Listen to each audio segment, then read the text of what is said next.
Good afternoon to you all, and a warm welcome to the Faculty of Management Studies Annual Public Lecture. My name is Dr. Mrs. Juliana Akushka Ando, and I'm the MC for today's program. Today's public lecture is on the theme Sustainable Governance and Ethical Leadership Implications for ESG. We would not want to waste much of your time, so we'll move quickly to get the welcome address by the Dean, Acting Dean of the Faculty of Management Studies, Dr. Ernest Ibrahim. Thank you very much. Good afternoon.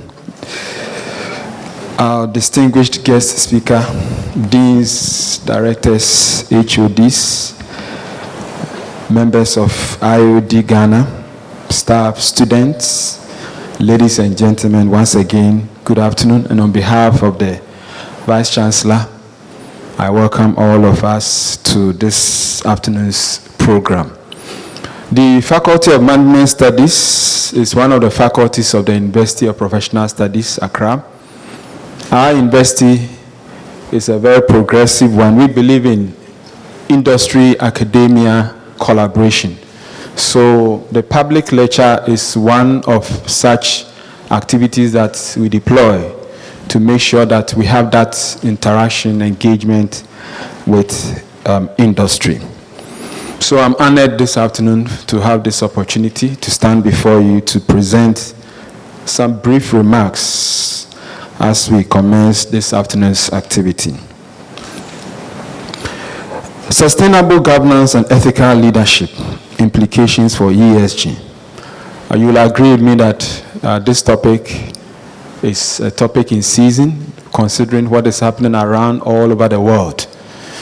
In a technologically diverse world, AI and many others, pollution of our water bodies, destruction of our environment, contaminated food. These are times that we need to have insight and illumination into such a topic that will shape the way we behave, the way we do our things. So I think that we have a good topic for discussion.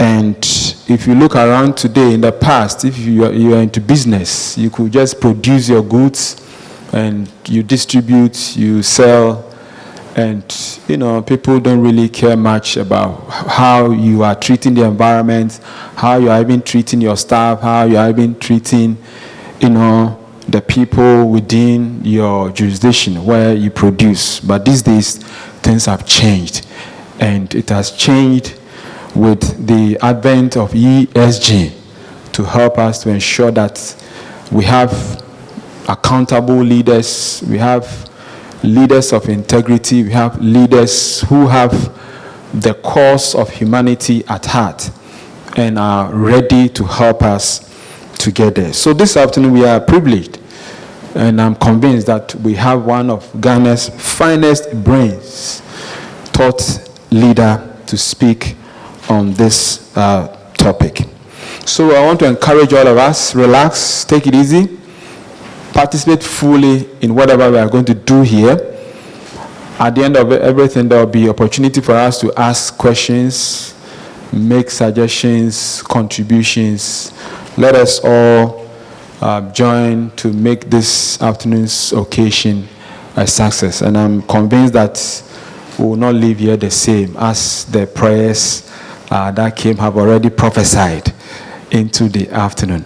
On that note, once again, I welcome all of us to this afternoon's event. Thank you very much.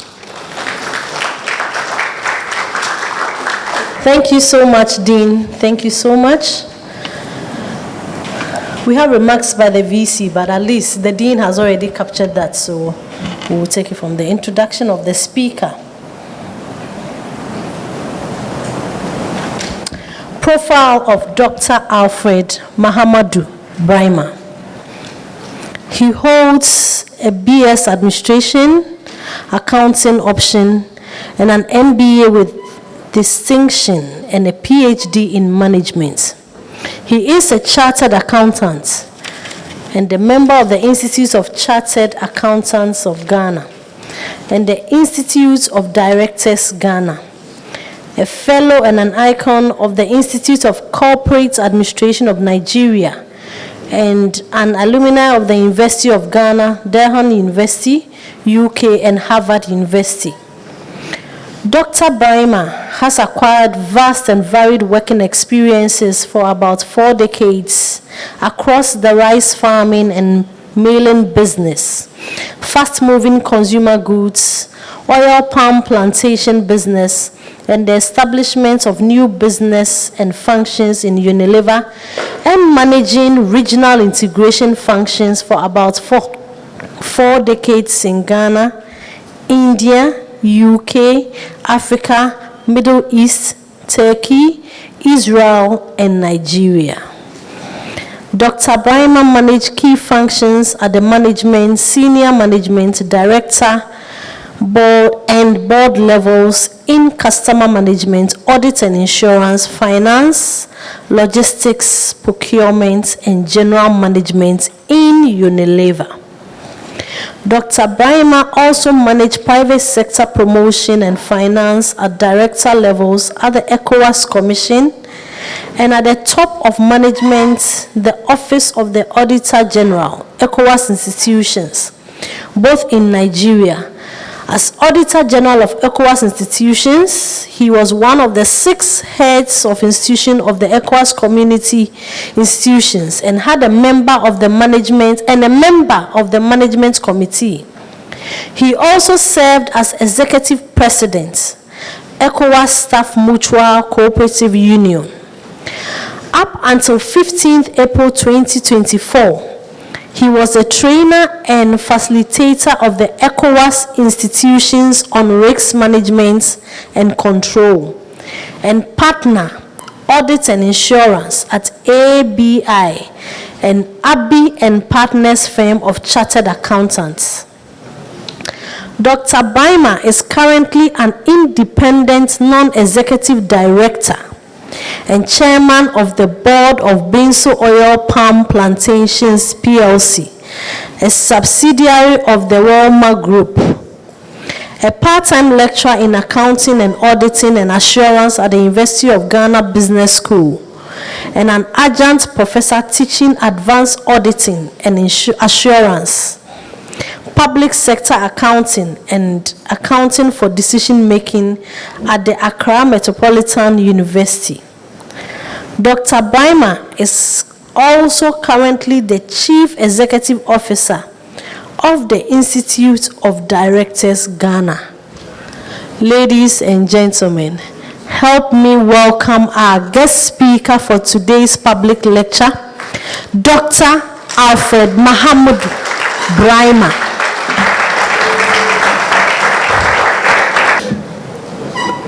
Thank you so much. The applause is not only humbling, but it is also intimidating for one simple reason. That once you have such an applause, it basically means that you have no business disappointing anybody. And that is the angle from which I'm going to start. But before I do that, I definitely want to recognize the presence of one of my bosses from the Institute of Directors Ghana. And she is in the person of Mrs. Mary Asare Yeboah. And she is the Vice President of the Institute of Directors Ghana.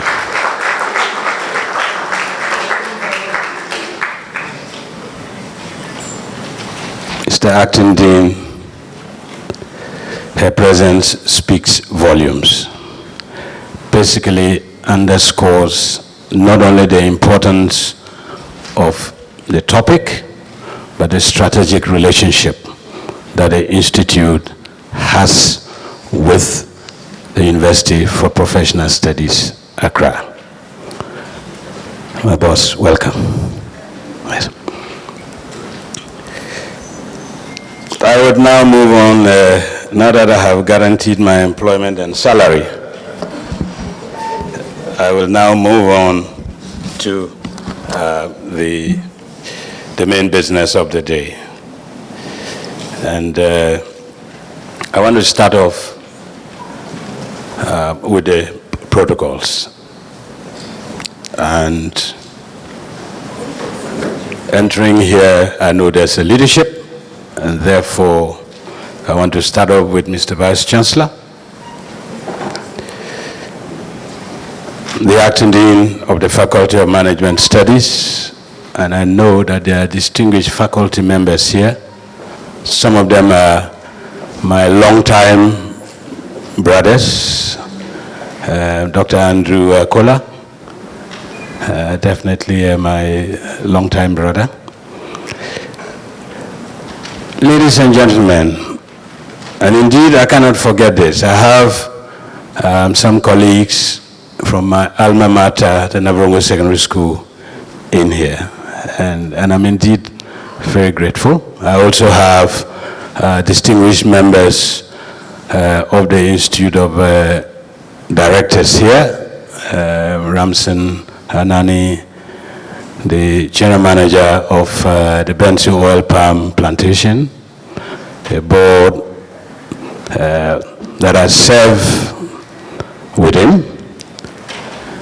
And of course, this occasion or this event, it's basically being organized for our daughters and sons who, to quote the bad language of one of my nephews, are germinating to become senior citizens of this country, and indeed to replace us, because we are ready to go and we're waiting for you to move and move very fast. Let me observe all protocols, just in case I have accidentally omitted acknowledging an important person in here. And say clearly that I'm deeply honored and grateful to the Faculty of Management Studies of the University of Professional Studies, Accra, for selecting me to deliver this public lecture on the topic Sustainable Governance and Ethical Leadership, Implications for ESG.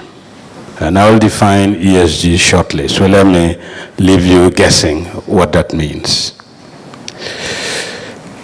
Let me also state clearly that as Chief Executive Officer and member of the Governing Council of the Institute of Directors, it is a privilege to deliver this lecture in recognition of the partnership that exists between the two institutions, and also in recognition of the institution's love for catching you young, and therefore inculcating in you the need to comply with corporate governance principles and the urgent need for you to develop skills and competencies to grow to become ethical leaders. Because these are clearly important requirements for success in the coming years, as already defined by the acting dean. It's more challenging, more complex, and more IT-driven, and therefore more transparent. And therefore there's no hiding place for unethical activities. Now, it also offers me the opportunity to showcase our partnership and to bring to the attention of all of us in here that the UPSA, starting with its pioneer educational activities of producing accountants, corporate secretaries, professional marketeers, etc., for the public and private sector in this country. I mean, let's be clear, the University of Ghana produced graduates at the time. And the next step was for IPS, now UPSA Accra, to turn them around and make them much more solid professional accountants.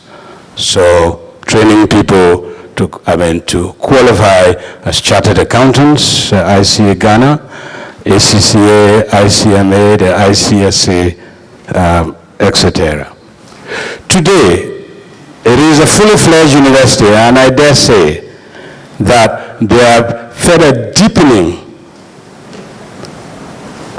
what I would call the level of training and professionalism in these key areas that I have talked about. And indeed, they have recognized the need for governance and ethical leadership as far as the future of our country is concerned, and the future of each and every one of us. And for that reason, they have come up with programs that speaks to the emerging new professional area, and that is the area of governance, corporate governance in particular. Now, in this particular area, I just want to let you know and encourage you students that life does not end with the first degree. It moves on to the next level, and that is when the professional steps are not only built but deepened and broadened. Indeed, three main areas: Master of Philosophy and Leadership, the Master of Science and Leadership, and the Master of Business Administration. Focus corporate governance. I just want you to know that in addition to all the professional areas that they are covering, they are looking into this area. And let me remind you, the acting dean made a statement which is known to all of us. We're battling with our environment today. We're battling with having good sources of water. We're battling with ensuring that the products that we export, cocoa, right, will or may not meet the required quality standards abroad because of contaminations from chemicals, etc., from illegal mining activities. Therefore, this particular topic, which is not only responding to what we know, is also responding to the growing need for good governance practices for sustainability, especially coming from shareholders, lenders and investors who are constantly demanding that reporting must go beyond just the traditional financial performance, and that it must cover how responsibly organizations are operating. And I give a very simple example here. Unilever, company that I worked for at least 2 decades. During the period that I was there, we were spending a minimum of 1 to 5% each year, basically to clean up all the effluent, the water that we are pushing out of our factory, to avoid such polluted waters with chemicals from entering into our waterways. And we all know the effect of that. That if a rural person drinks that directly, there are clearly issues. If the Ghana Water and Sewerage is to as it were, refine that water, there's a lot more effort that is required in getting that water to a drinkable state. So that is a very simple example. This was years before now, when the urgency for dealing with all the issues of ESG are on the front burner. So my lecture is basically going to take you through an introduction, contextualizing sustainable governance and ethical leadership. It will also look into the role of governance in ensuring long-term sustainability. And I've started with an example, and a few more other examples will be covered. I'll also look at ethical leadership and basically try and establish why these two key areas, sustainable governance and ethical leadership, have implications for ESG. Now, of course, there's still the secret, what is ESG? So I would give you a brief overview of ESG, and then I'll start winding down with implications of sustainable governance and ethical leadership for ESG, future trends and the challenges, and of course for our friends from the media, for the Ghana public sector and private sector, there will be some key recommendations for us to pick up and run with. So I'm fully conscious that this lecture is not only a practical lecture. If I was talking to people in the factory, the tilt will be different. This is an academic lecture. And therefore, I want to start again the lecture and the introduction by stating up front that over the past years, the challenges to sustainable development in Africa have been driven by a broad set of megatrends. And these megatrends include the changing demographic profiles of its citizens, changing economic and social dynamics, advancements in technology. The acting dean talked about this.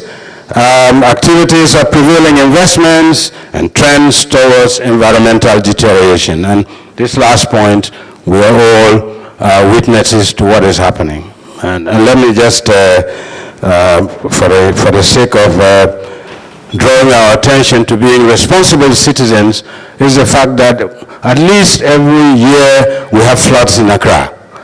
And we know why the floods are taking place. Basically because we're irresponsible. We're just dumping things everywhere. And when there's a flood, the first thing that you see are floating plastics, floating bottles, chokes to waterways. And if that happens, the answer is very simple. The water will have to find its way. And the best way for it is to occupy our homes. And clearly, that's an issue. The second part, again, is the fact that we don't manage our water banks, no trees, nothing. We basically clear those areas. And for that reason, in years when dams are opened from Burkina Faso, there are floods. And I remember that in one of the villages in my area, when the flood took place, actually crocodiles took over homes and started feeding on all the animals. Is that the kind of society that we want to be in? Clearly not. Now, a better understanding of the linkages among these trends and associated changes in economic, social, and environmental conditions is the recognition that there are three main areas of utmost importance to the Sustainable Development Goals. And the first one is the environment, and I've just given some examples that for me are frightening enough. Social and economic. And each of these three main areas must be bearable, equitable, and viable. If they are not bearable, I can assure you, life will not be bearable for us. And anytime there's a major flood in Accra, I'm sure people are displaced. Is life bearable under that kind of condition? The answer is no. Now therefore, it basically means that we should take these issues serious. And it is also important to state that these issues of non-compliance with governance principles, illegal and irresponsible acts to destroy the environment, lack of care of our environment, with a consequential impact on the well-being of all of us, are fast becoming existential threats to the society at large, and especially threats to the provision of social amenities and products, for example, water for citizens, and also a likely impact on foreign exchange generated from our agricultural products exported. I can assure you that this is a real issue.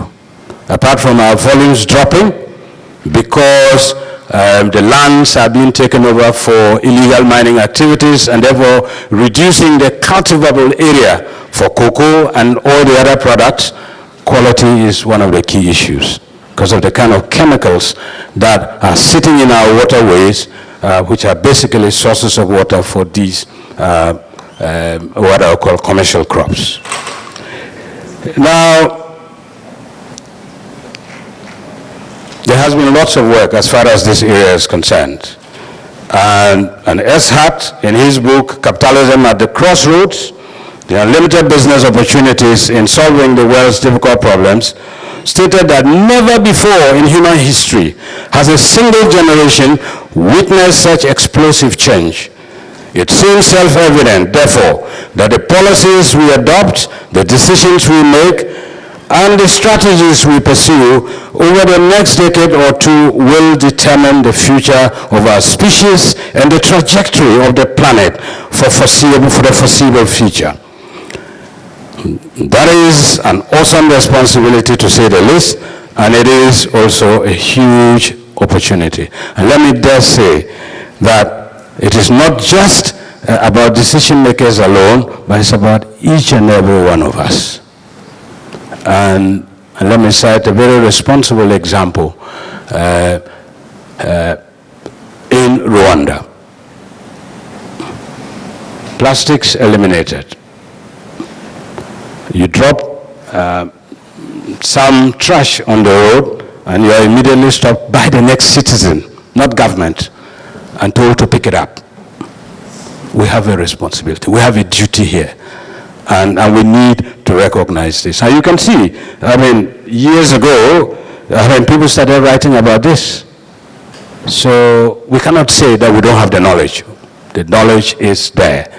And indeed, that's the stock in trade of the acting dean and the distinguished academics here to continue to feed us with results of research work and to prefer recommendations for us to continue to implement and therefore improve how well we manage our affairs. And on this note, let me say a big thank you to the academics in here. It is not an easy one. And my prayer is that one day we should recognize this and reward you more, because your role is central to whatever successful journey that we plan to undertake. Now, Ralph Hammond and Fleb Bolen in 2008, in an article introducing corporate citizenship, opined that the relationship between business and society, the way this is circumscribed by ethics and institutions, has long been a subject of debate. No ethics, no business. The fish starts rotting from the head. And that, by definition, says that if there's no ethics, whatever is bad will be the norm within the organizations that we all operate in. And Adam Smith, and this is old days, often referred to as the father of modern economics, emphasized how economic transactions were premised on a range of ethical assumptions and foundations. So unethical behaviors are clearly disasters for the future. Now, so therefore, everything that I have said clearly cuts across national boundaries, and for that reason, there are global responses to basically try and get us on the right trajectory. And for that reason, as conservative as the accountancy profession is, they partnered with the International Sustainability Standards Board to come up with what you call some standards to regulate our behavior. And basically to inform everybody that no matter how much profit you make, if your business is being conducted irresponsibly, you are creating a cost for another, client.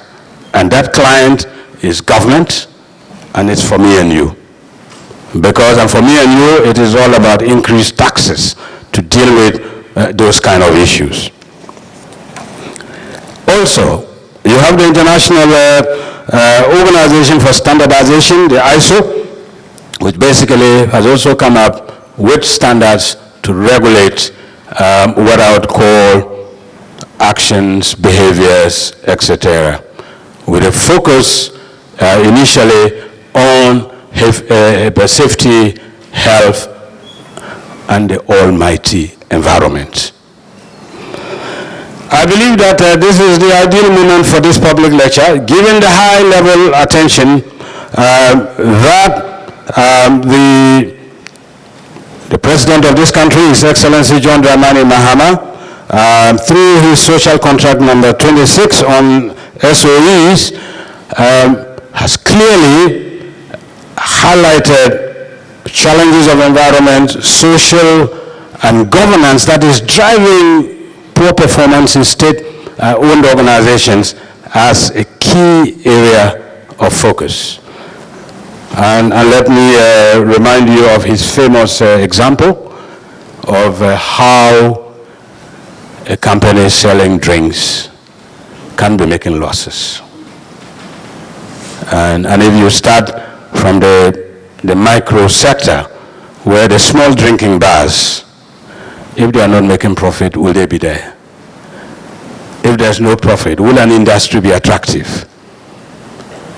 If there's no profit, can Kasapoko be so profitable that he's actually gone to his village to build a whole mini village in that village for himself and his family members? Clearly, if we are making losses from the state-owned enterprises sector, something is wrong. And one or two of the key areas that are wrong are likely to be non-ethical leadership and poor, bad corporate governance practices. And indeed, the majority of the state-owned enterprises are making losses. And there's no reason why we should set up an entity that is to contribute to our welfare that is actually taking away from our welfare. Because whatever subventions that we are putting in there is preventing other social amenities to be provided. This is clearly not right. So for me, this is the right time that this lecture is taking place. And we are harvesting your daughters and sisters very young to remember that if we are not responsible, we will have major costs to grapple with into the future. And we may not even have an environment to be able to, to say, this is our environment and these are opportunities that we can take advantage of after finishing school. So it's basically to remind you that that is the case. And we can also see that these days there's actually an increasing level of focus from government and the civil service organizations and activists on the environmental and social issues, and indeed economic issues as well. Because I remember that when we went through the whole issues of what do you call it, the program for as it were dealing with the impact of unsustainable debt levels with those programs, I think there was a hue and cry everywhere. And let's remember, ethical leadership can play a role in preventing that. Now, clearly, galamsey is a problem. Anybody who wakes up in the morning, turns on the television, if he doesn't see anything about galamsey, if he doesn't see anything about unemployment, I think that person is actually not watching the television. Is that what we should be focusing our attention on? Or we should be focusing our attention on actions to move this country forward. But indeed, we are focusing our attention on putting in place corrective actions. Ladies and gentlemen, I think we need to move away from this area. Now, we're talking about sustainability. What is that animal called sustainability? Is it just one of the buzzwords? No, clearly not. It refers to the ability to maintain or support a process, system, or activity over time without depleting natural resources or harming the environment. Is that what we are doing today in Ghana? Definitely not. Is that what they are doing in Rwanda? Definitely yes. Are they on the right trajectory or the wrong trajectory? Clearly the right trajectory. How do we get there?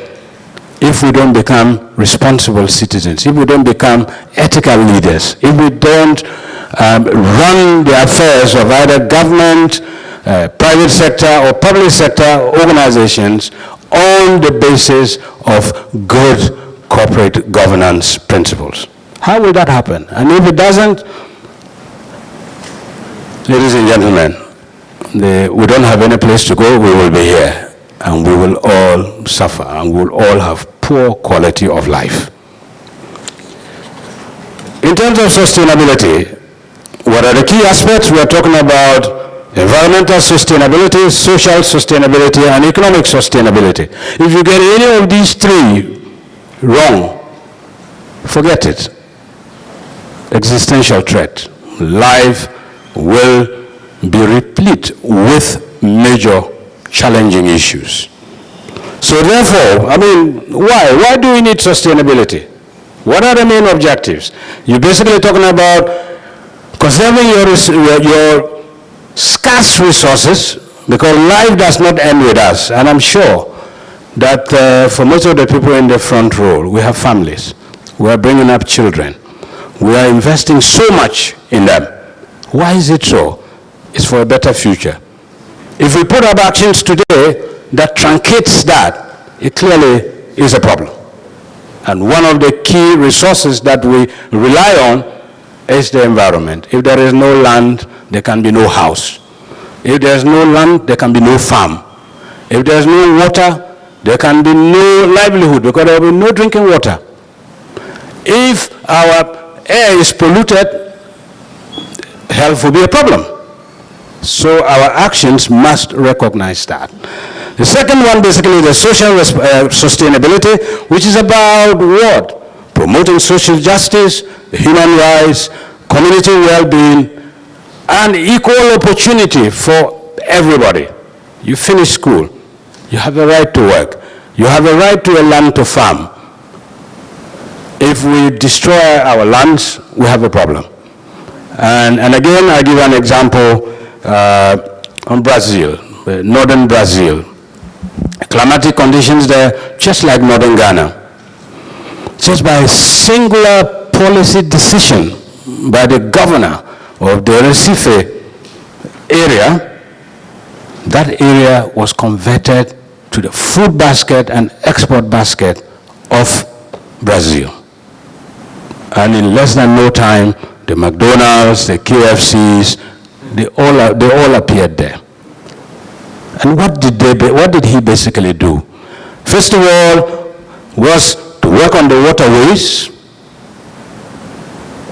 build forest belts along the waterways, move the Irrigation Development Authority up there, establish a research center there, went back to the universities, and basically put up an advert that basically says anybody, any student studying agriculture or any other discipline who has a passion for farming, come.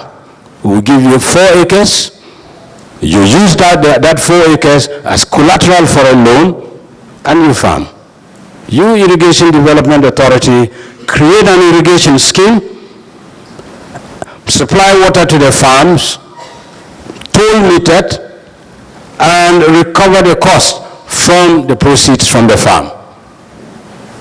Of course, production is incomplete if the product does not get to the consumer. So, cooperative society. So as it were, collateralizing the loans by groups, so nobody can disappear. Yeah. So basically that's how he turned it around. And today,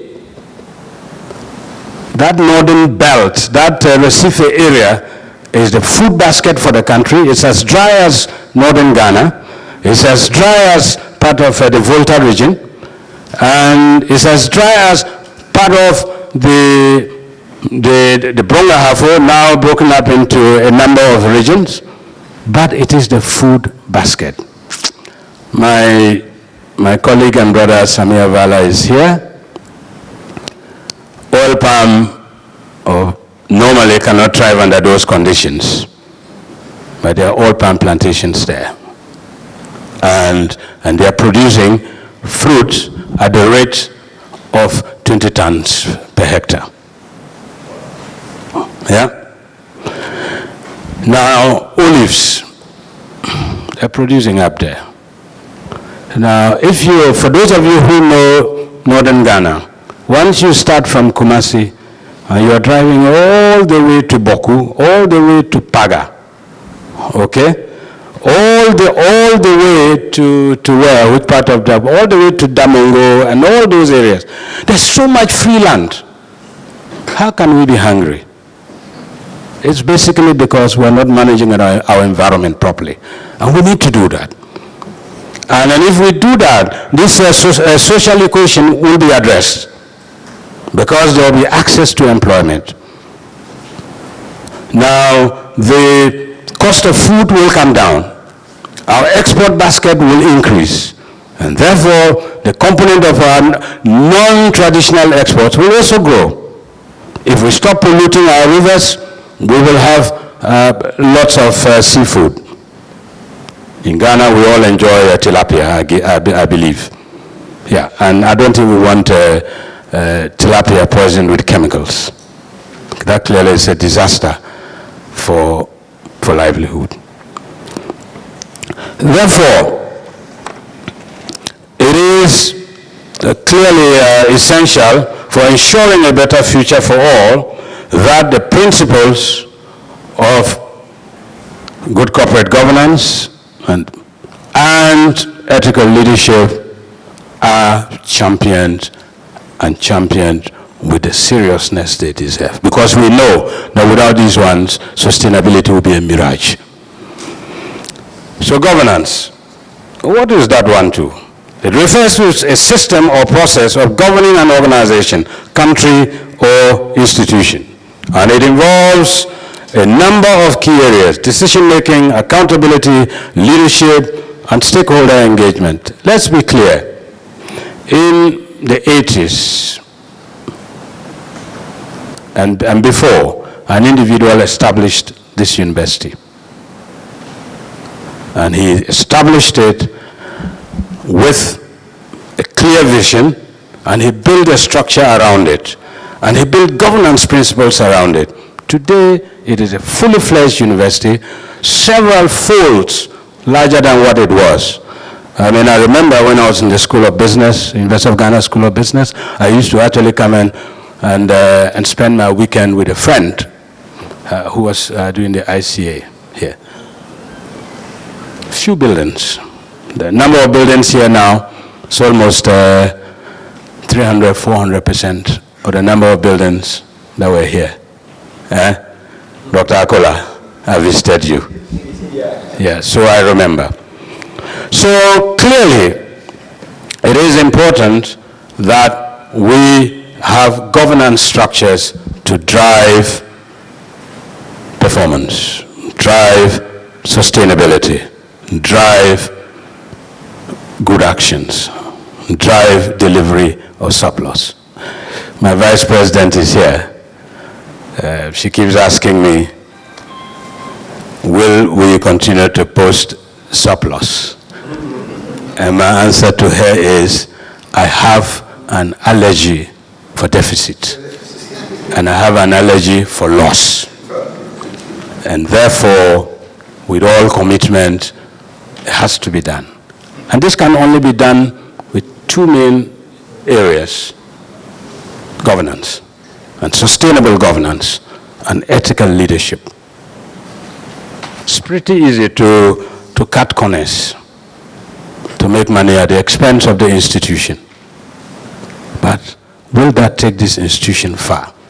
The stakeholders who are members and potential members that we want, will they be attracted if they realize that we're unethical in the way we run the institute, and that we're not running the institute with principles that are acceptable?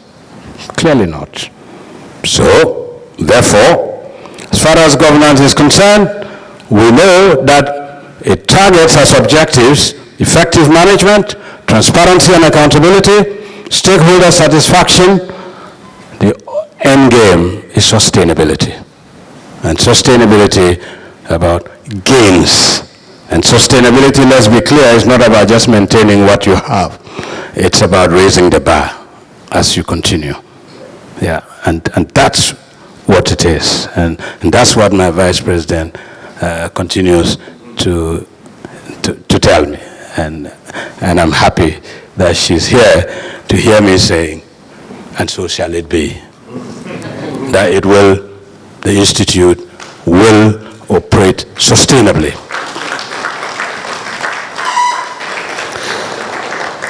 In the governance space, there are basically three main types. One is corporate, targeting private and public sector organizations. And I gave the example about the alcohol loss-making entity. If governance structures are right, it has no business making losses. If there's ethical leadership, no business making losses. And basically, that's it. A couple of years ago, when I was transferred to Unilever Nigeria, I'm made responsible for managing a new business owned by Unilever and Dangote. First conversation that the president of the region had with me in South Africa was basically to say, when are you going to make the first profit from this business? That was the first conversation. When I landed in Nigeria, the same question was asked. But he went further and said, what are you going to do to make sure that this business makes profit? My answer to them was very simple. This is a new business. I'm going to build the ground, so I'm going to invest in brands.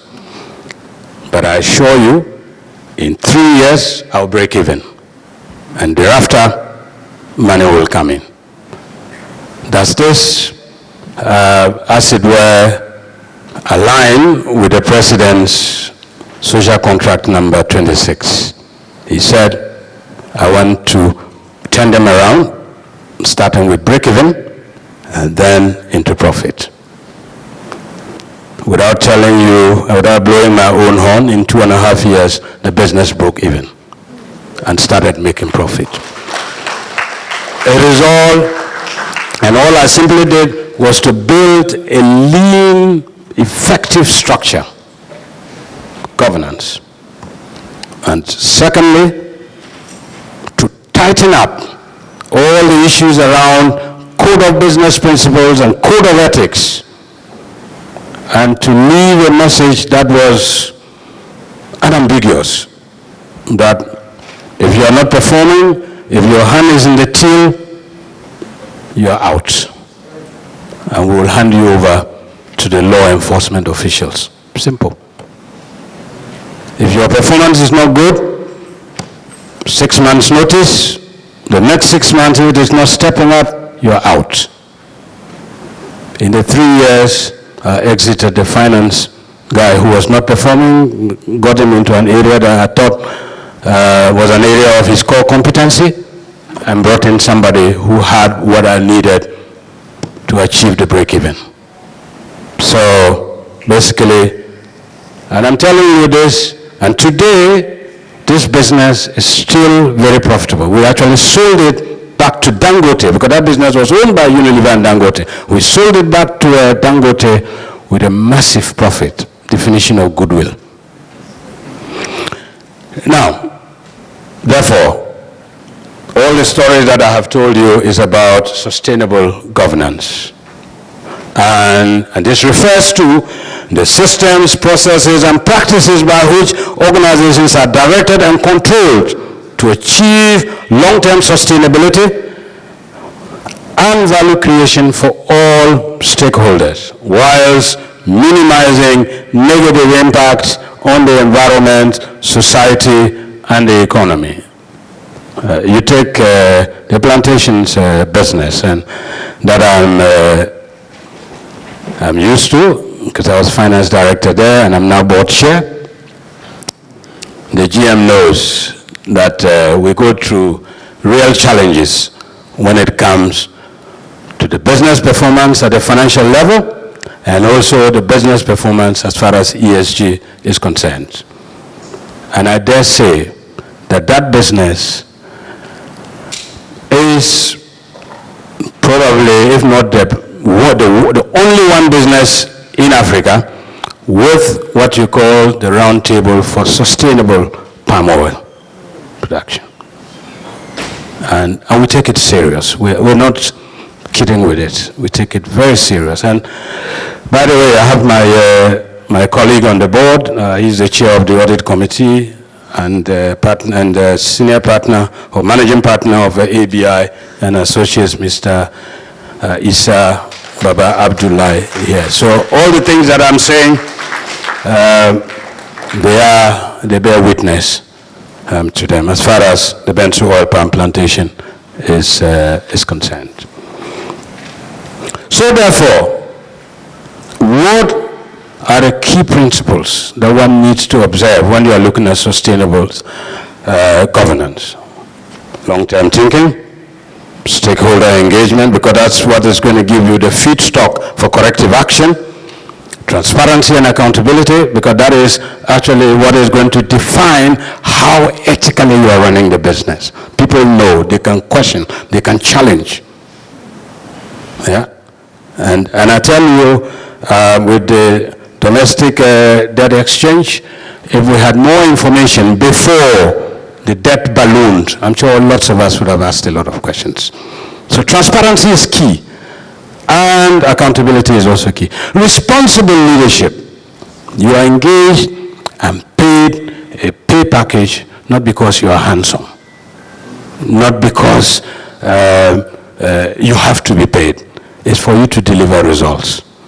So you are expected to be responsible. You are expected to behave ethically. And you are expected to take in the direction of the interest of the business, not for yourself.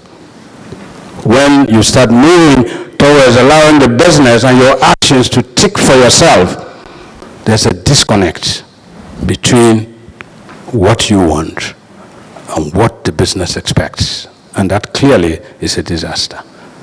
In life, risk is an integral part of everything that we do.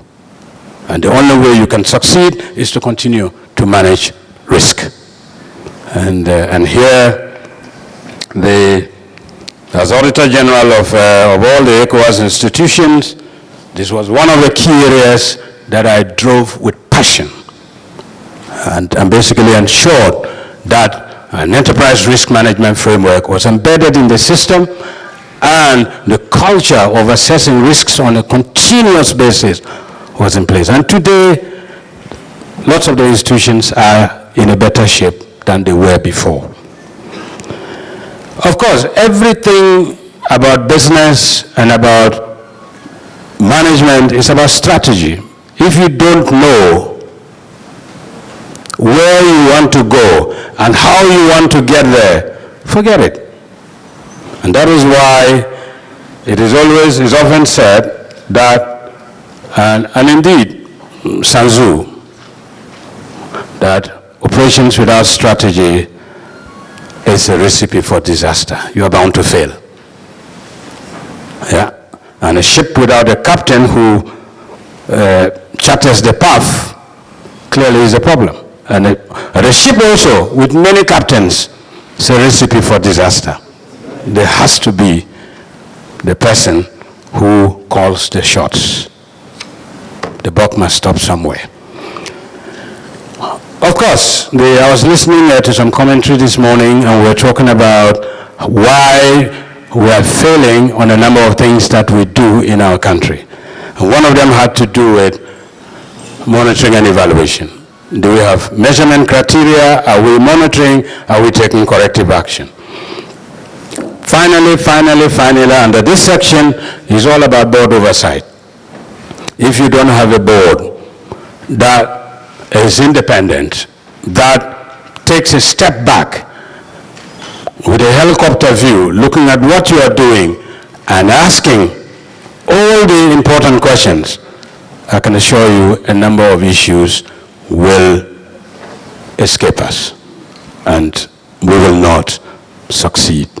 And that is why good governance principles requires that the board and its leadership should be responsible for setting the direction, the strategic direction, but should not and must not be involved in operations.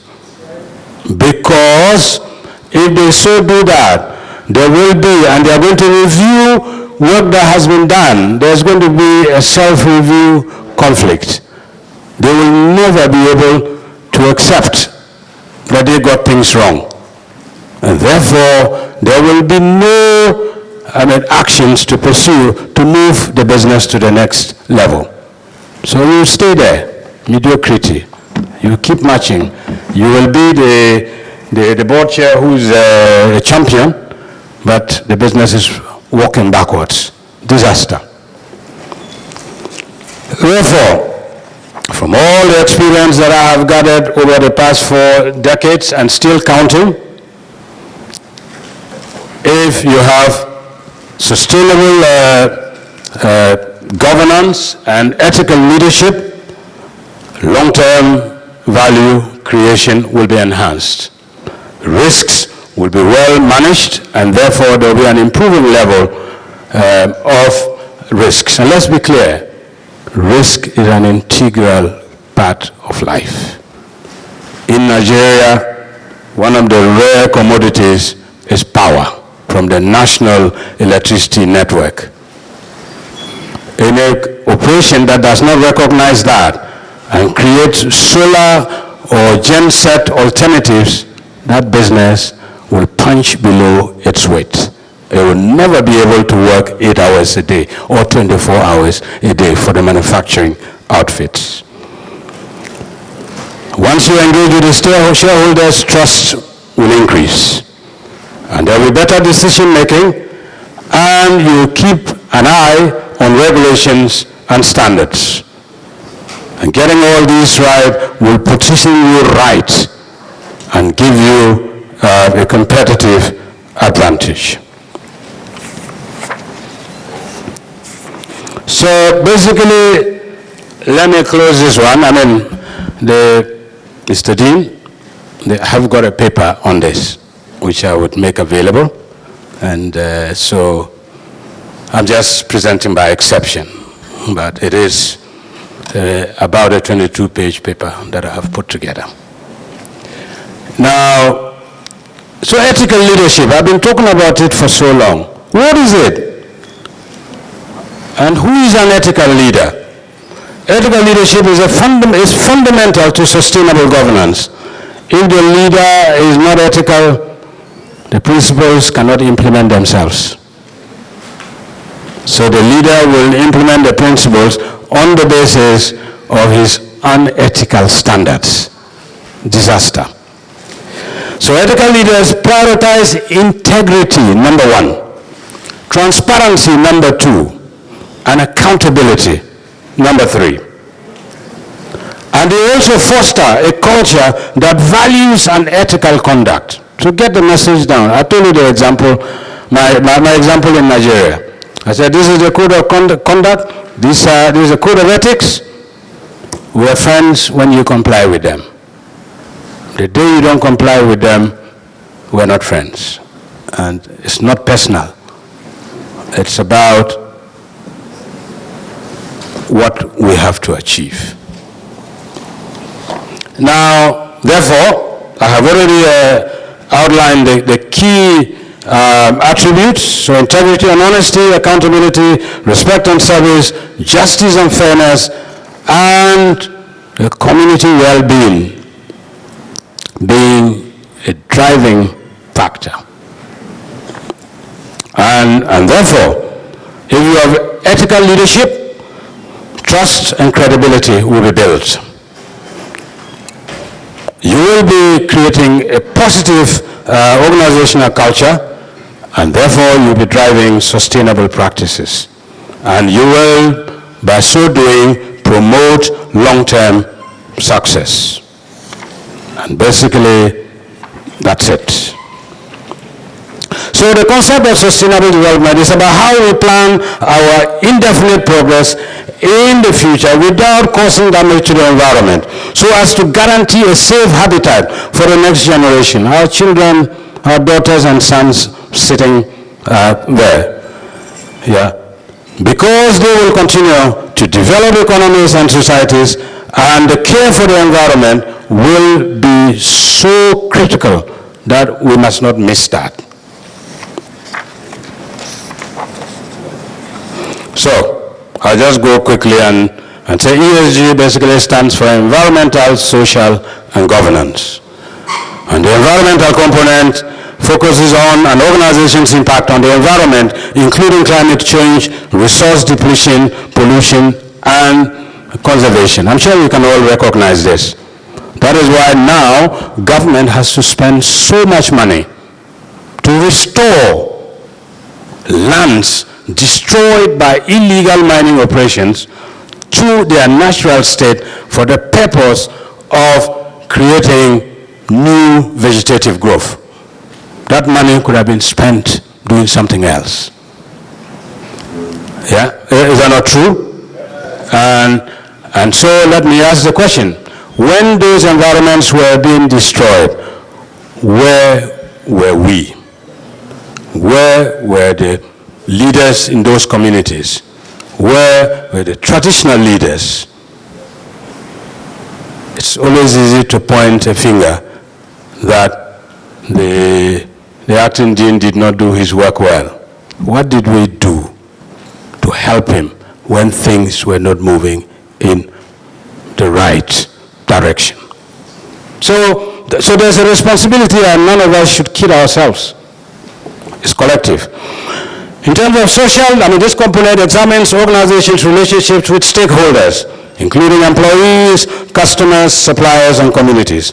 And this includes aspects like labor practices, human rights, diversity, inclusion, and occupational health and safety. And of course, the elephant in the room itself is governance.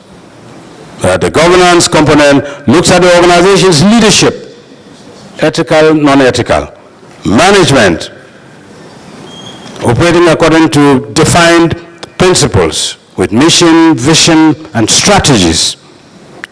All right? And oversight structures, the board, an audit function to basically make sure that we have a mechanism that enables us to continue to correct ourselves. Now, in terms of importance of ESG, clearly it builds the principle of the urgent need to manage risks, to put in place actions that guarantee long-term sustainability, and also put in place actions that ensures regulatory compliance. If we did that, the benefits I have outlined already, improved performance all the way to improved stakeholder relationships. Now, in terms of implications of sustainability, the sustainable governance for ESG, the first area that I want to cover is environmental implications. Climate change is the order of the day. If we do nothing about the climate change, desertification will be an issue. And we will, into the future, have key challenges to manage that. In the Europes and the rest, the winter is always a challenge. But they've managed it. And they've turned it to an opportunity, with some activities actually taking place during that period. So we have to look at that. And resource conservation. If we don't move quickly, our entire forest will be depleted. and we will have issues. And especially for areas like northern Ghana, if you deplete, the forest, the desert will just come in, and we're in big shit. So that's that.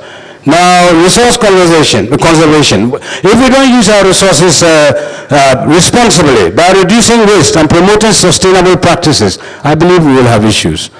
Let's take the rainy season. The rain falls, the dams and rivers are flooded, they overrun villages. We don't have mechanisms to harvest that water for future use, as is the case in Israel. Are we really thinking about sustainability?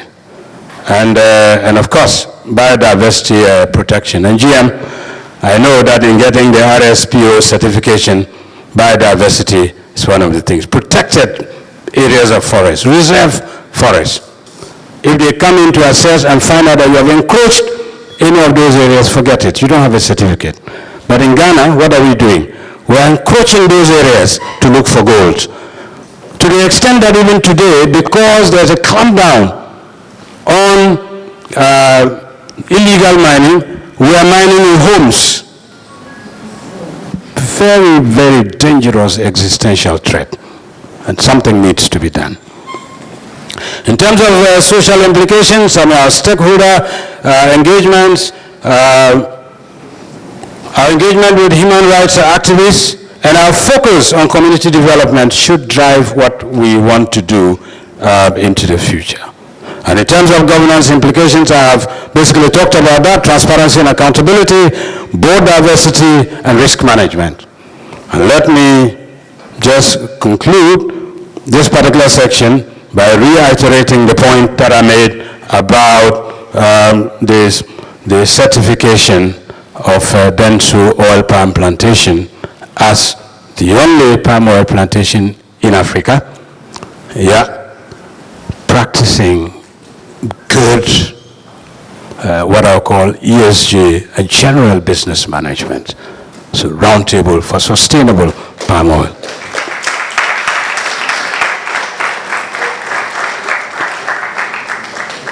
So when you operate according to all these principles, your reputation will be enhanced. Your risk management profile will improve. Your investor confidence will go up because they know you are responsible, and your long-term sustainability will therefore be guaranteed. I know that any board meeting, that any AGM that I go to chair, one of the questions that I would normally expect is, how responsibly are you managing this business? We're happy with the profit. Are you destroying the communities? And in terms of implications for ethical leadership, here again it's all about saying that poor leadership clearly will lead to poor organizational performance. That's why most of the what I would call it, the SOEs are not making profits. Are the right people being put in there? Are they given the right governance training? Do they really know what they are supposed to do? I think the answer is very clear. And in the political environment, we have issues as well. And top-down corruption is pervasive. And therefore, you need ethical leaders to set the tone, promote accountability, foster transparency, drive long-term thinking, and enhance reputation. Let me conclude this section by quoting Erasmus of Rotterdam in his collections of adages, adagia. Persis primum a capite fortet. And it's a Latin phrase that translates to a fish rots from the head. Ethical leadership means rotten top leadership. And that then becomes the culture of the organization. The whole environment will be rotten. Performance will be a mirage. Good performance. So, therefore, it is critically important that we understand that without good governance and sustainable governance and ethical leadership, sustainability will be a problem. And sustainability hinges on how well we manage our environment, the social factors, and how we govern. Let me quickly conclude. that the future is absolutely clear. We cannot ignore ESG. And for that reason, the International Sustainability Board, in partnership with the International Financial Reporting Standards Foundation, have started looking into this area. And they have indeed come up with new standards, one being IFRS S1, and it provides the basic requirements for sustainability disclosure, which should be used, and it also deals with climate-related disclosures. You can see, we're looking into the environment. Now, these two standards are mandated for voluntary compliance from 2025 and compulsory compliance from 2027. So all these are organizations that are involved in unethical practices. The day of reckoning is coming. And that if they don't behave well, they cannot attract investors, they cannot publish their financial statements, because the name of the game today is not the publication of financial statements. It's about publication of integrated reports. And in the integrated reports, there are two components, financial and non-financial. And we have to be absolutely clear that these are required. Now, let me quickly just conclude by saying that look, there are a couple of recommendations for us to look at. In terms of governance practices, you must have a board oversight. You must also have a board subcommittee that looks after ESG. And you must have a reporting mechanism on ESG. And for you to have a reporting mechanism, you must set key performance indicators based on which actuals are measured against. In terms of leadership practice, your strategy must include an ESG strategy, because the strategy is looking long term. ESG is defining sustainability, and if you ignore ESG, your long term is at risk. And you must engage with your employees, because their interests must be covered. And we as leaders are not the repository of knowledge, and we need to engage them, so we motivate them to contribute. Now, we also need to take risk management serious, and training and development we need to take serious as well, because we need to equip people with the tools and expertise to be able to handle this area. So, therefore, let me just end this lecture by emphasizing that as part of my conclusion, that all hands on deck approach is required.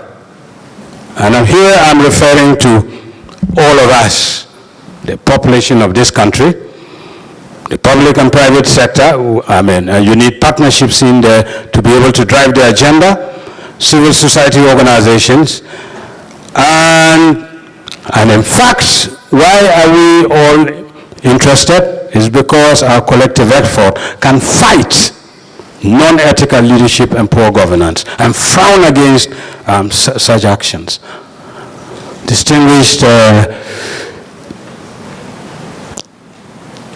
audience, starting with the acting dean, the academics, my boss, the vice president, my colleagues on the board, including the board secretary of Bensu Oil Palm Plantations. Today, anything that happens, we tend to blame government. Of course, if you follow that Latin maxim that I quoted, the leader is always blamed. But I can assure you, it is not all the time that the leader should be blamed. We should accept collective responsibility and put in responsible actions and responses to basically ensure that we move not only Ghana, our organizations, to the next level and the next level and the next level and the next level. So basically incremental growth and sustainability. I apologize. I'm sure I've taken a bit long, but thank you so much. Thank you so much. Please you can do better, please. Just before we ask Prof. Doc some questions, our very own Prof has to leave us, so he has to at least come and speak to us before he leaves. So please, let's invite Professor Asamoah, the Pro Vice Chancellor in charge of academics. Prof, you are welcome.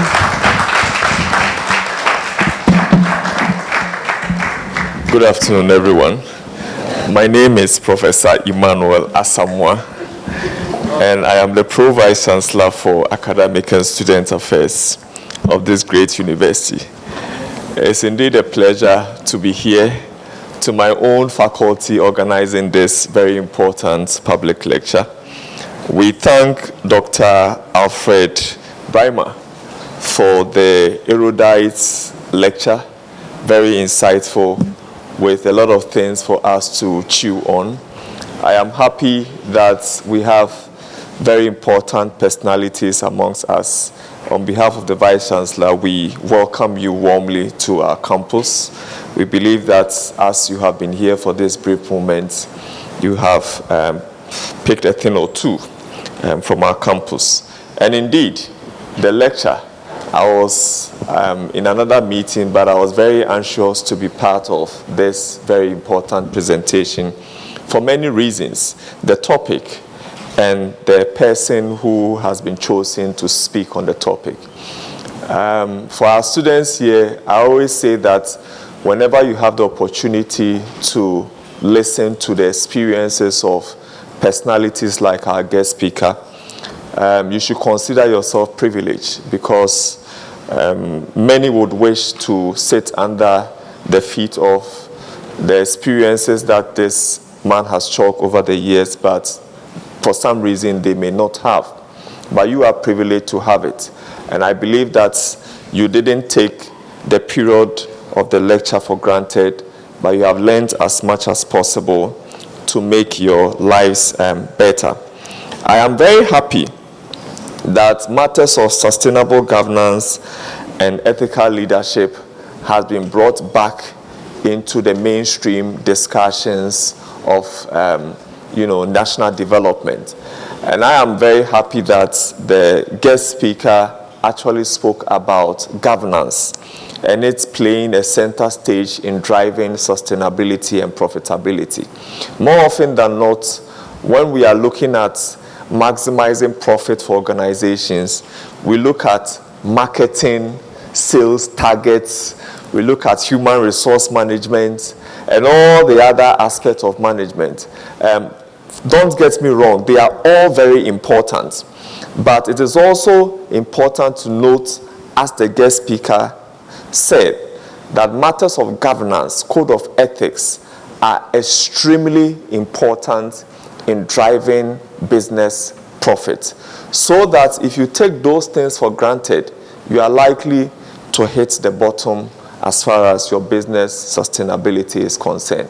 And I'm very much excited that governance has been brought to the forefront of corporate discussion.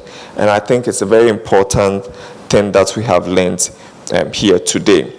On behalf of the Vice Chancellor and the entire management team, we look forward to having continuous collaboration with the Institute of Directors, which we consider to be a very important body in our national development. And as a professional university, and indeed, the only university mandated by an act of parliament to train professionals in various fields of business, we look forward to strengthening our collaboration with the Institute of Directors, and we believe that there will be more of such lectures and opportunities for us to engage at various platforms, roundtable discussion, policy releases, and even making impact in key decisions in national governance as well as private governance.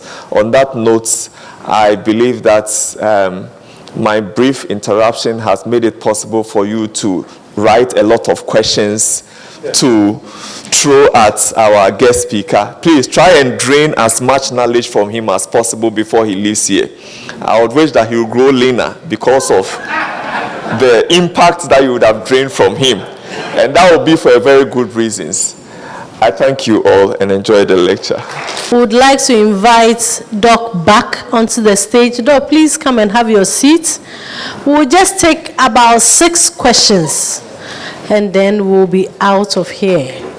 Thank you so much. Thank you so much. Do we have questions from our students? Do we have questions? Just show, but yes, madam. Thank you very much for the opportunity. Please, Doc stated, the speaker said, he stated that when an organization ignores the ESG principles, their long-term goal will be a failure. So I want to ask, how can the Ghanaian corporate body embed the ESG principles into their governance framework? Well, let's go back to the drawing board. The Ghanaian business, at what level? Micro? Small, medium, or large? And let me add multinational. Whichever it is. Anybody who's going to go into business is going to basically say, I have identified an opportunity, and I believe that that opportunity has a lifespan, and that lifespan is forever. Yeah, simple in economics, ad infinitum.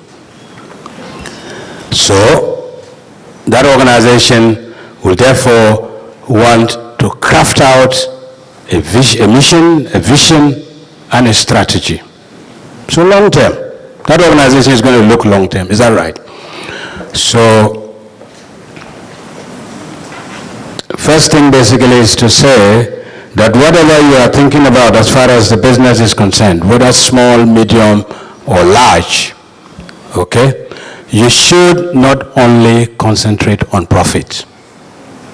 Look at your actions and its impact on the environment. Yeah? I also remember what Adam Smith said, that running a business should not just be about making money.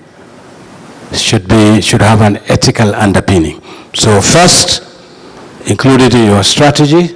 Second, have a committee that will give a focus to all the areas that can threaten your existence. For example, if the man is a cocoa farmer and there's a stream just by his farm and he ignores the use of mercury and other chemicals to mine gold, what will happen? In less than no time, these guys will take over his farm. Is that right? So it's all about saying include ESG in whatever long-term strategy you have. And once you do that, whatever risks that are there, you will manage. Whatever issues that are coming up, like the Galamsey one that I'm talking about, you will know that you need to report quickly for actions to be taken, etc. Is that fine? Good.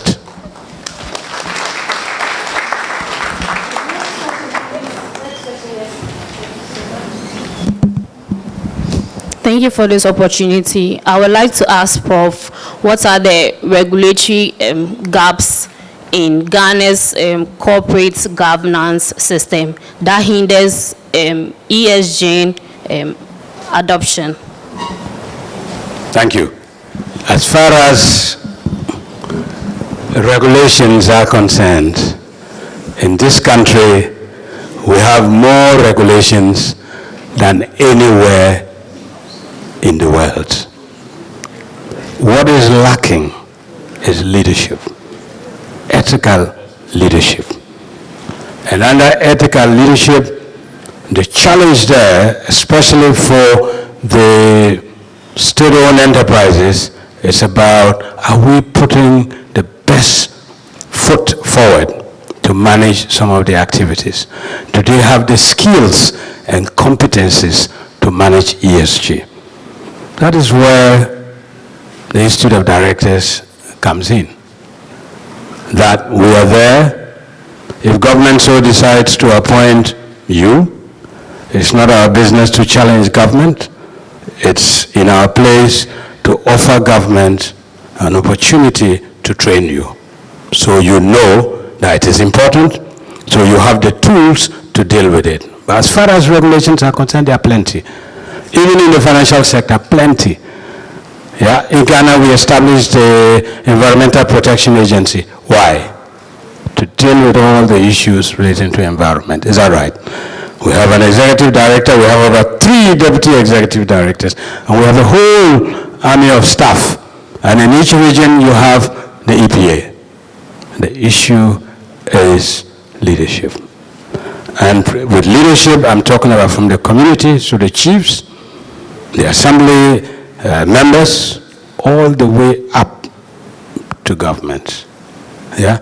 Ask yourself, why over the Unilever Ghana has been operating in Ghana since 1963.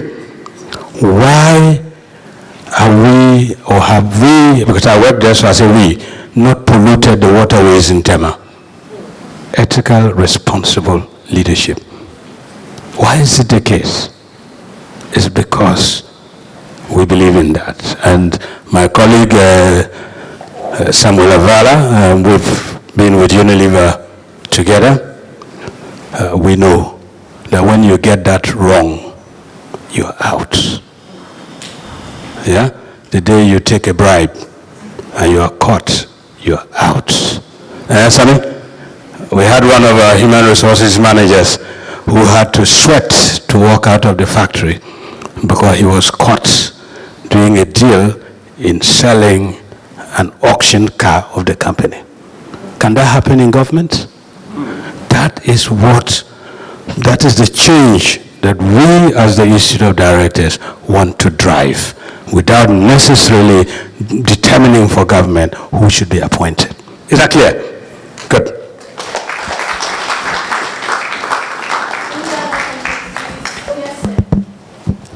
Thank you. So, sir, please, my question is,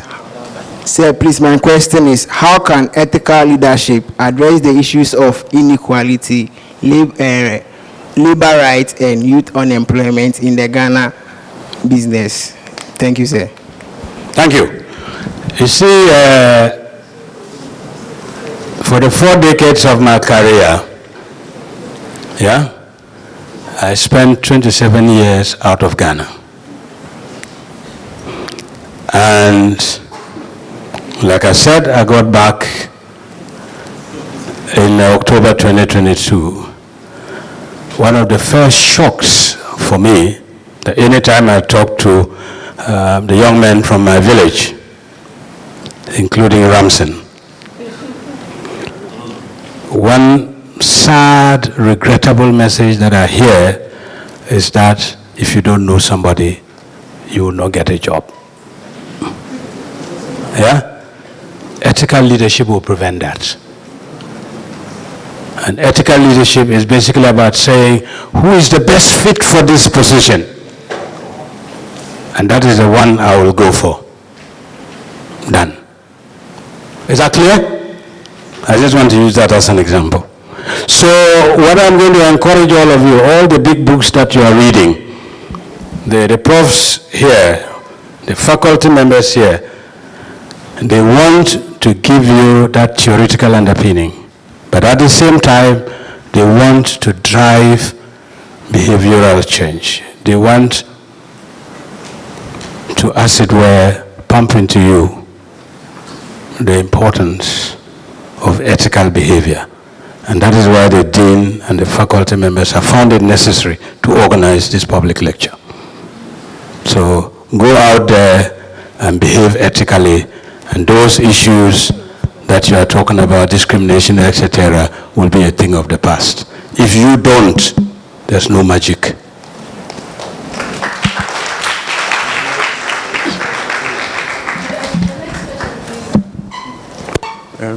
Thank you for the opportunity. My question is, how can state-owned enterprises in Ghana be held accountable for ESG compliance and sustainability performance? Thank you. You know, when you look at the legal space of Ghana,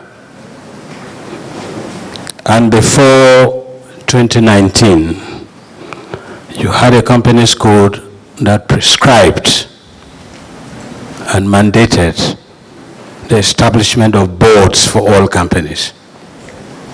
But they left it at that. It did not introduce sanctions by defining roles, responsibilities, and liabilities.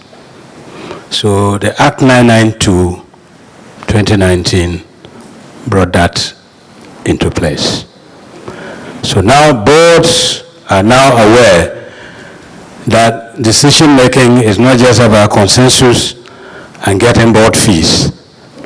It is about remembering that when the chips are down, you will be a candidate for jail. Okay? So, look, the regulations are there. Everything is there. It boils down to human behavior. And it also, sometimes, they say ignorance is not an excuse. But of course, sometimes if you don't know, you will not do the right thing.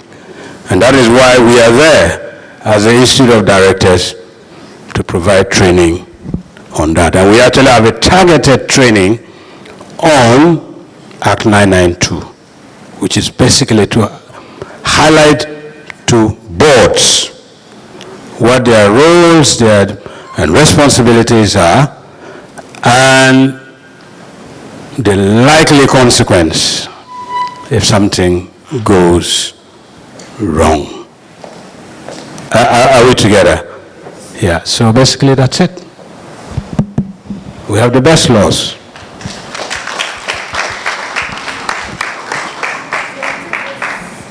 And again, let me just add this one, that is precisely the reason why the State Interest Governance Authority was established, with the responsibility of monitoring all these state-owned enterprises and reporting periodically to ensure that the budgets and the performance indicators that they laid before the board are delivered.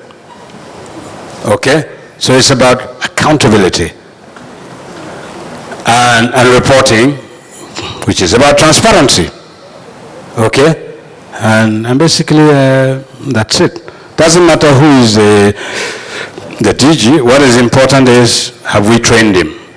Is he aware of what he needs to do? It's not in our place to determine who the DG must be. End of story. And we're very clear about that. And end of story. Thank you. I nearly said chairman because when I meet with him, we are in board meeting. But as if by design, while my board chairman was preparing to come and deliver this lecture on ESG, I had also been invited by the International Finance Corporation to come and talk about the linkage between ESG and the bottom line. So ESG is not just about doing nice things at a certain cost and that is it. In fact, it creates a certain amount of goodwill, and there are some companies, large companies, when they are making their procurements or whatever engagements, they look at which company is ethical. So there's an advantage that ESG compliant companies have over those that are not. One typical example is, Chairman, if you allow me, our company just succeeded in signing a deal of to get a loan of 10 million euros to develop outgrower oil palm plantations with the communities. We are about the only one that has been able to access that fund. And come and see the assessors they sent ahead to come and check whether we have a board in place, the kind of governance, in terms of social interventions, what are we doing? And by the time we finished the preliminary discussion, the consultant told us that you have already scored 50%. Do you get it? So ESG is not to be seen as a burden, but if you know how to do it well, it actually gives you a lot of credibility. The first assessor, when he sent his report, they said it was too good to be true. A second group came, up to a fourth group they sent from outside Ghana. So I can testify that ESG is not only a cost, but there is also huge benefit to it. And I would like to encourage the students in particular that cutting corners usually don't lead to the destination. It's dangerous.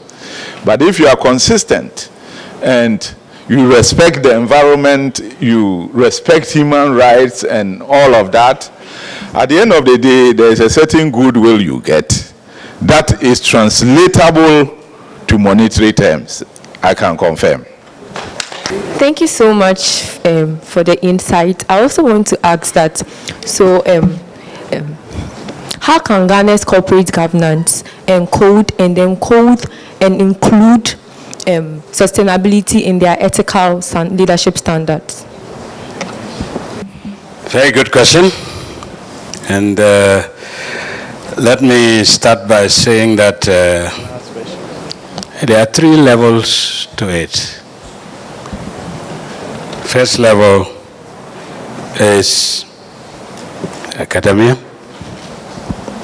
That's where UPSA fits in, that you are running programs on corporate governance, leadership at the MPhil and at the MSc level. Yeah, that's building the knowledge base. Yeah. The second one is at the organizational level, where each organization will normally have a board that is focusing on ESG and also has principles on how they are going to manage their business, starting from the governance structure and the putting in place ethical leadership. The third one is at our level, the Institute of Directors, the Institute of Chartered Accountants, etc. From the side of the Institute of Directors, we have, to support this drive, published a number of books. The first one is the National Corporate Governance Code. And it's basically a compendium of all the regulations dealing with ESG. That's one. Two, we also recognize that the board members need a reference handbook. So we've published the Director's Handbook. We also know that the CEO, who also doubles as a member of the board or the council, needs a guide. And we have the CEO's handbook, among others. So these are all there to complement the efforts of the various organizations and the academia to bring to life the life environment that support, to build the skills and knowledge base of the people managing the various organizations. Is that fine? Is that good? Thank you.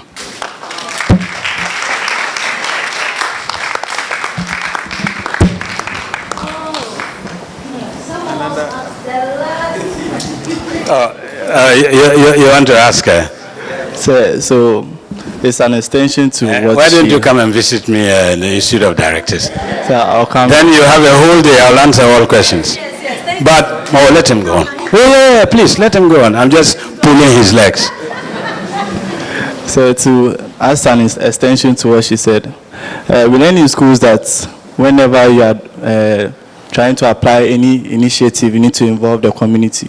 So I wanted to ask, you made mention of how we should involve the chiefs as a local leadership. So what are some ways that you can encourage them to also practice the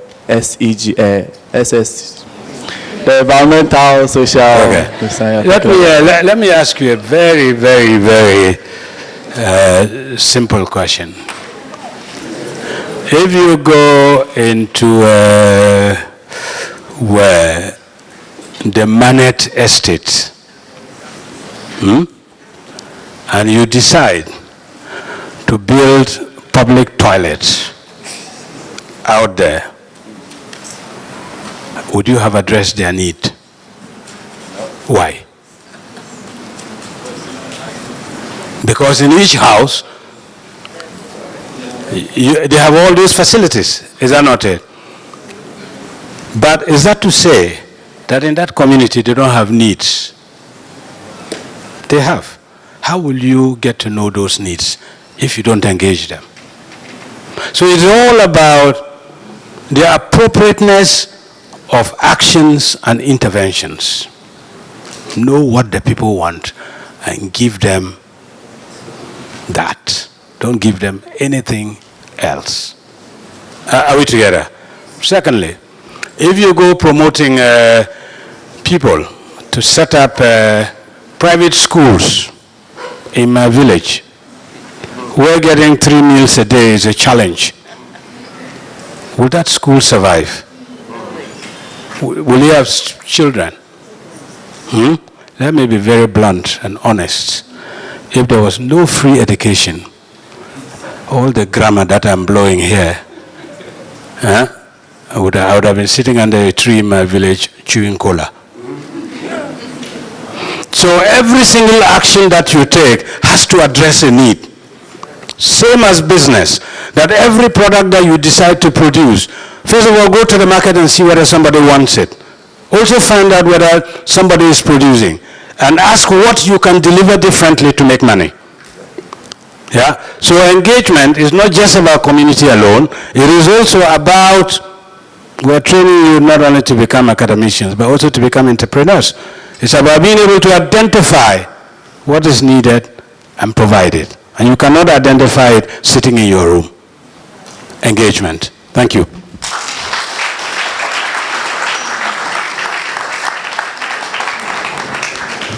Thank you so much. Thank you so much. Dr. Kushka, I'm Please, you are. Please, you are. Thank you so much. Please give it up.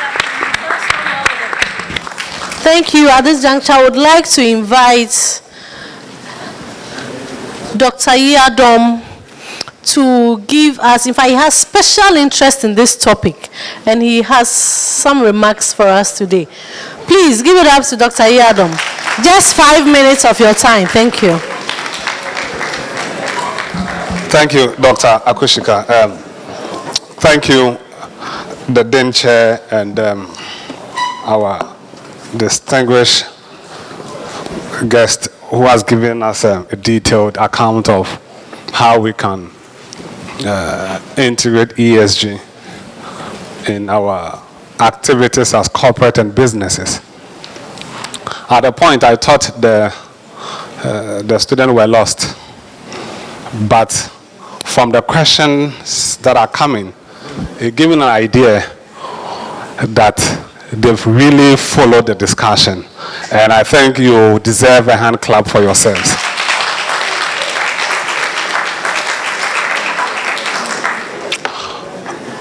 Because the subject that is being discussed, if I may have your attention for this few minutes, is a developing area, and few people have interest in what is being shared here. And many people can also not relate to what is being shared here. And ESG require a shift in your everyday activity, a shift in conventional ways of doing things.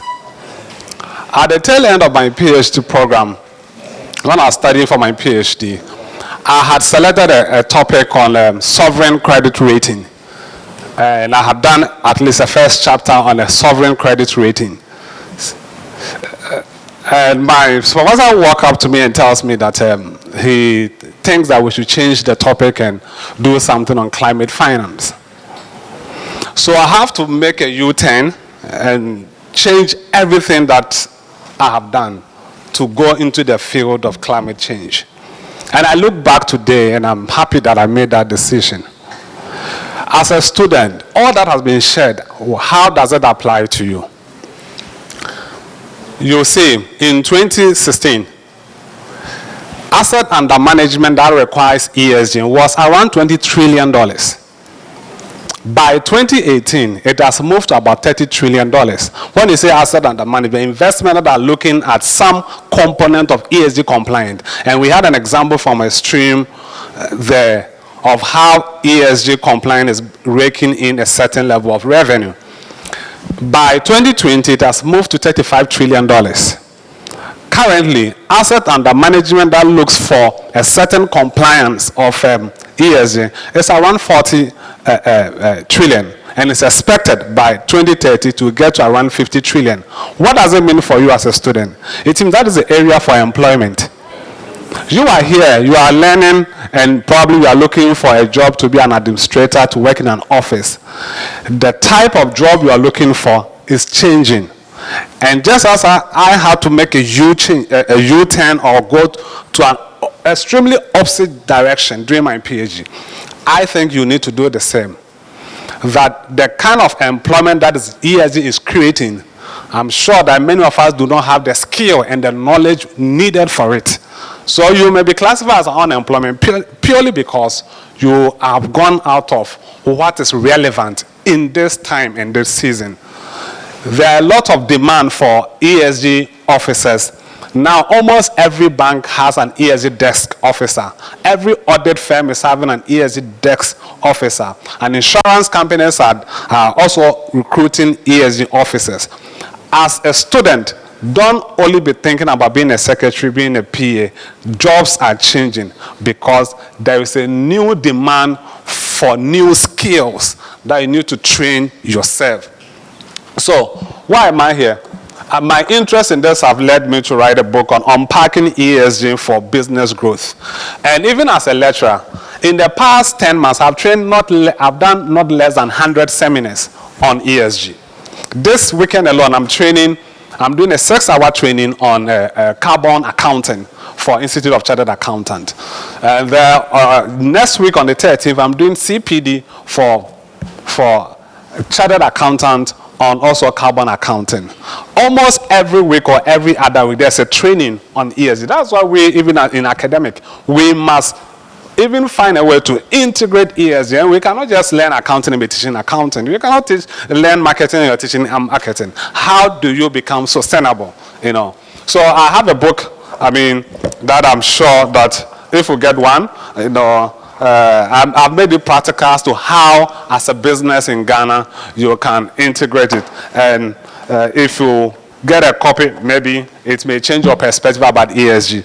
Briefly, I talked about, when you open to, I think, page 100, I talked about the sustainability triangle. That every business decision that you take, you must subject it to 3 things. Number 1, you ask yourself, is it environmentally sustainable? Is it socially acceptable? Is it built on good governance? So all the ESG that you have written, I'll put it in the model. Very simple one for you. That if you are making any decision, ask yourself these basic things. Is it environmentally sustainable? Is it socially acceptable? And is it built on good governance? Yes. What's your name, my dear? What's your name? Yes. You ask a question. Yes, you ask a question, right? What's your question? You can't remember. That was an intelligent question. I want to give you one of my books. Thank you. I'm done.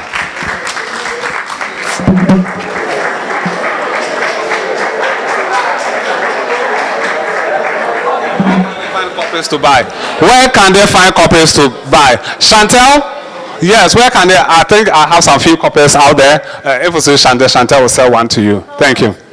Only these are students. Only 200 cedis.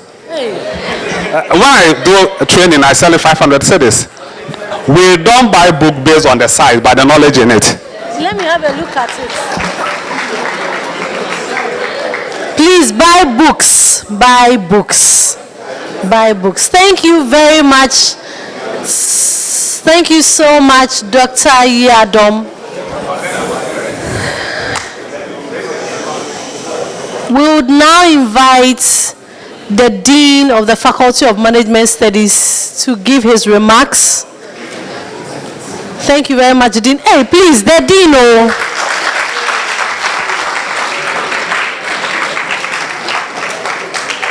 Thank you very much, Once again, congratulations to our guest speaker. You will agree with me that it's been very, very insightful. And let's give it to him once more. I think that we've heard so much this evening, so I wouldn't take too much of our time. I'll just, mention a few of my takeaways, and then we'll be out of here. From the delivery of the speaker, we reckon that there are still unethical practices and behaviors in our country. These unethical practices and behaviors threaten our environment, society, and our economy. We should not be quiet. We should rise up and resist unethical behaviors, poor governance, and leadership. How are we going to do that? Through sustainable governance, ethical leadership, and sustainability. We should have the courage to fire people who are not performing. All hands should be on deck as we all get all key stakeholders involved. We should embrace best practices and adopt good corporate governance practices. Finally, as a faculty, the lecture has bridged the gap between theory and practice and has enhanced our understanding of the issues. And we are hopeful that we will go out there and be good citizens and ambassadors of ethical behavior. On that note, thank you very much. Thank you very much, Dean. We want to acknowledge the presence of some. We are all important. In fact, you are all important. And thank you so much for taking time off to join us. But we need to acknowledge the presence of some people who came to join our guest speaker. Mrs. Mary Asari Yeboah.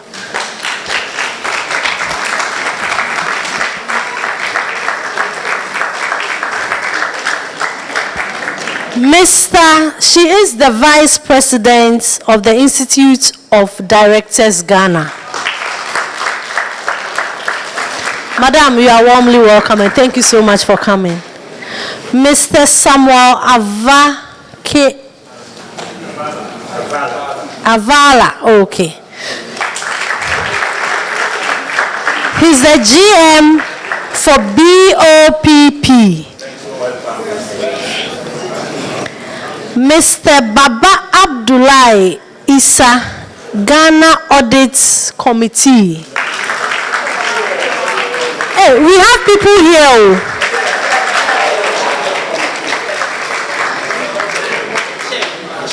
The chair of the committee, the chair of the Audit Committee. Hey, I can't read doctor's handwriting. This handwriting, I need to come and learn. Then we have Mrs. Felicia Akpega. Mrs. Felicia Akpega. She is the board secretary. Benso Oil Palm. Good. Then Mr. Ranson Anani. He's a member of the Institute of Directors, Ghana. Then we have Mr. Robert Ayaba, Principal Revenue Officer, GRA, retired.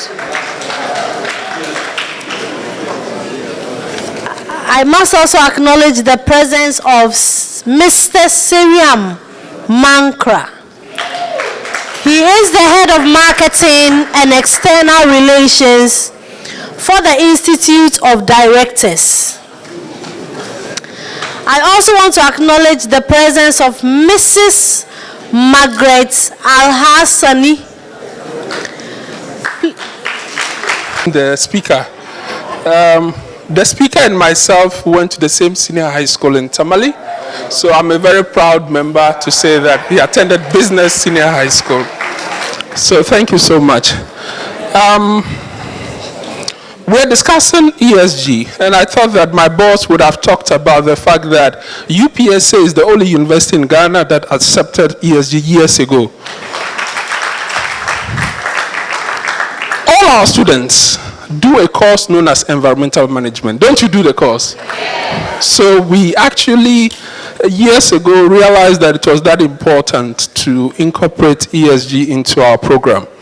The Department of Marketing, where I happen to lead currently, I am happy to report that from the next academic year, we're introducing sustainability marketing from the diploma and sustainability marketing at the degree level. So we are coming to a point where ESG has been integrated into our activities.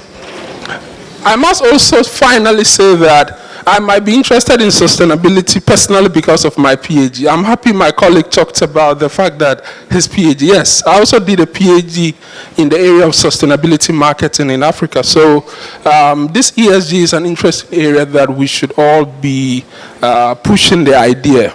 But this is the difficulty, and I want marketing students to think about it.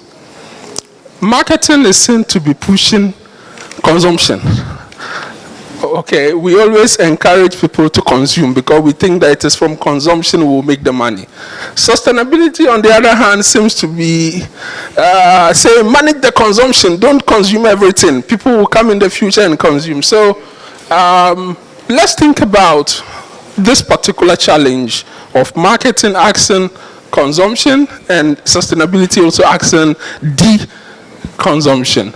On this note, I want to thank you and all the important people who have graced this occasion, and we are very grateful. Thank you so much. Thank you so much. Hey, if I don't allow my HOD to speak, I'll be sacked from the department. Thank you so much, HOD. Thank you so much. We will now invite Mrs. Caroline Ahokonu to give us the vote of thanks.